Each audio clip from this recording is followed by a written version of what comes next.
Chapter 11:27, Sefirah Castle. Only after the two burning dark red fireballs floated over from the hounds of Fulgrim and landed in front of him did Klein snap back to his senses. He felt puzzled and relieved. Why did they harm themselves to come up with a pair of eyes for me? There seems to be thick and sticky blood surrounding them. If this is their trap, I would have already stepped into it. To think that I fell into a daze for a few seconds. This is a fatal mistake for a bizarro sorcerer in battle. However, no matter who it is, it's inevitable that they will have similar reactions when encountering something like this the first time. The terrifying enemy, who they had meticulously planned to deal with, had ended up kneeling down and wagging their tails the moment they see them. This is like a dream. This performance is very similar to Arod's. Could the great existence above the spirit world be able to showcase special traits in the spirit world? As this thought flashed through his mind, he looked at the two dogs that were prostrating themselves in the void and wagging their tails. He stretched out his left hand and grabbed the two dark red flames and large amounts of thick, dark red blood. The moment he came into contact with these things, he suddenly heard familiar ravings and roars. They were sometimes shrill, sometimes dull, sometimes maniacal, sometimes seductive, sometimes crazy, and sometimes ethereal. Immediately following that, an illusory, grayish-white fog appeared in front of him. The fog spread out in all directions. Above them, there was a towering and majestic palace that looked like a god's residence. This was a very familiar scene, because every time he entered the mysterious space above the gray fog, he would pass through it.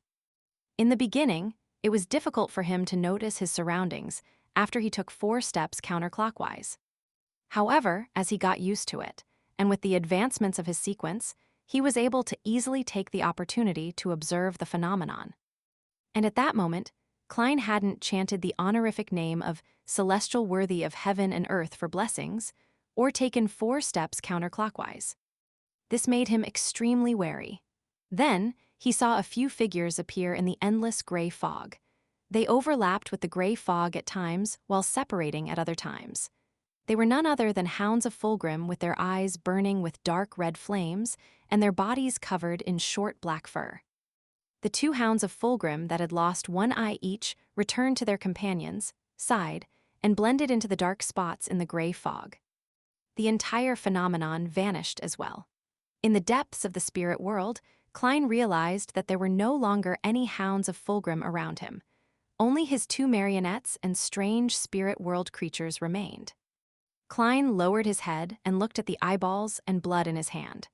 With their presence, he confirmed that what he had just experienced was not an illusion. The hounds of Fulgrim are also known as Sefirah Castle keepers. They live in the historical void. I saw them active within the gray fog before fusing with the dark spots. Combining what he had seen and heard, Klein gradually came to a bold conclusion.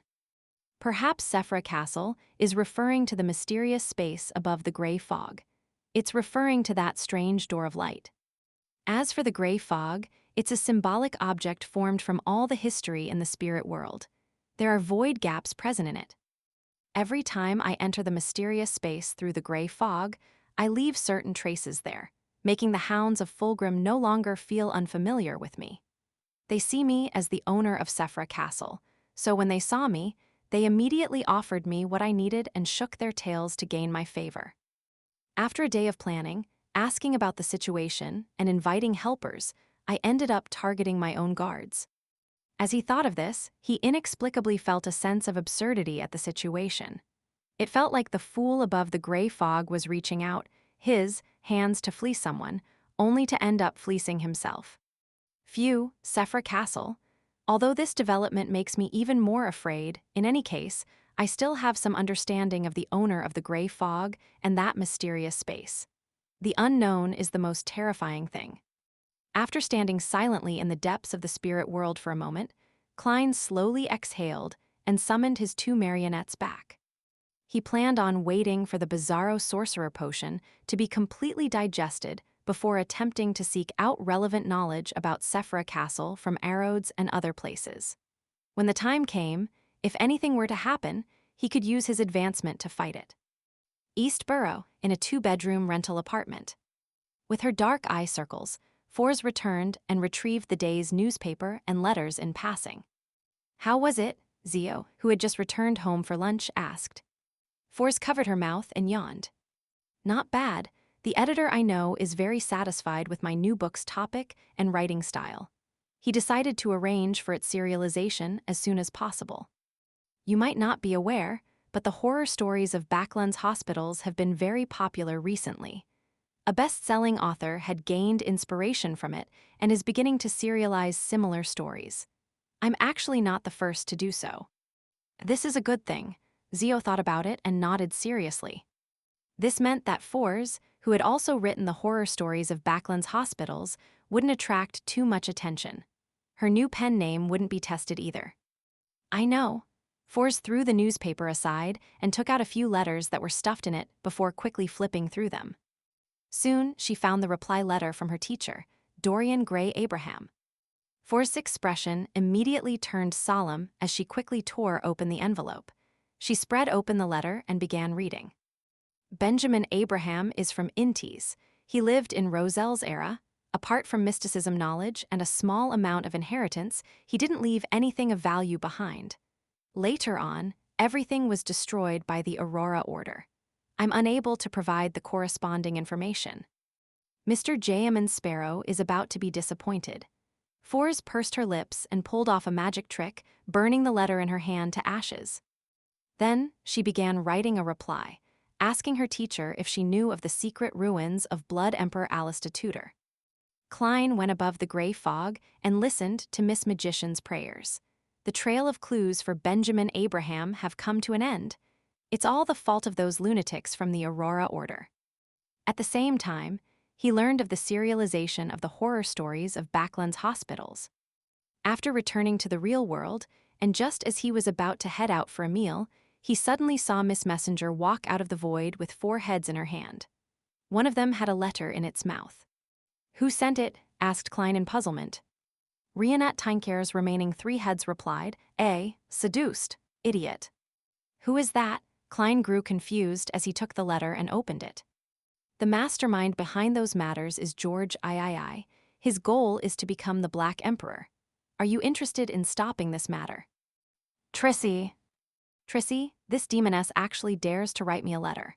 Isn't she afraid of being caught by Miss Messenger on the spot?" "Oh right, Miss Messenger just said that the sender was a seduced idiot. Trissy seduced a man and got him to help her summon the messenger while she hid far away and waited for the other party to contact her through a mirror. She's pretty smart." She really is very persistent in investigating this matter. Isn't she afraid that she'll be killed by either me or George III? That man should be a beyonder. It would be quite difficult for an ordinary person to hold a summoning ritual. After all, it relies on one's spirit and spirituality.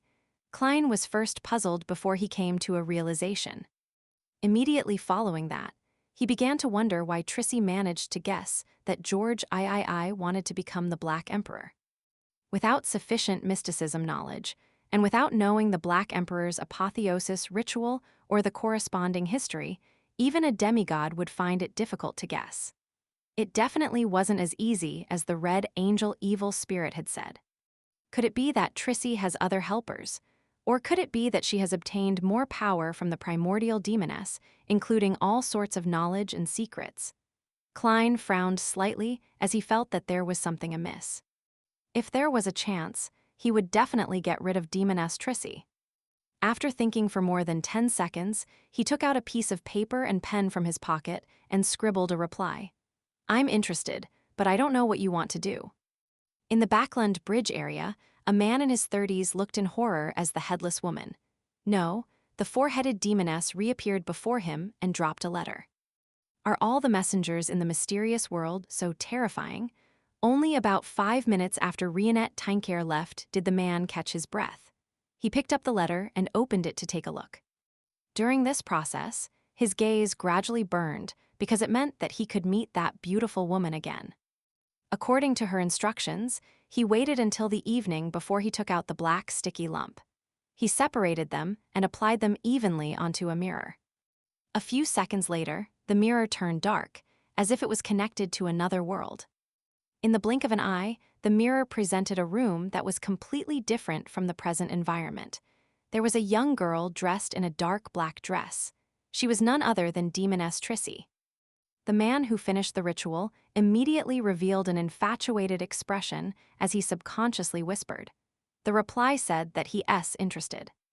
The light dimples on the sides of Trissy's cheeks slowly bloomed, making the mirror appear brighter. Her eyebrows relaxed as she said, "I'll send you a letter. Forward it to J.M. and Sparrow. You absolutely cannot read its contents." After obtaining the man's unhesitant promise, Trissy stretched out her right hand and swiped it across the mirror, causing the dark, aqueous light to disappear. She immediately found pen and paper and deliberated for a few seconds before quickly writing. The secret mausoleums needed for the George Ills ritual should be from Blood Emperor Alistair Tudor, and there is an existence who understands it very well. It might be able to help us successfully infiltrate and cause damage during the ritual. I have a way to contact that existence, but we have to wait until the next full moon. What you need to do is provide me with some blood, hair, flesh, or bones from a descendant of the Abraham family. Trissy,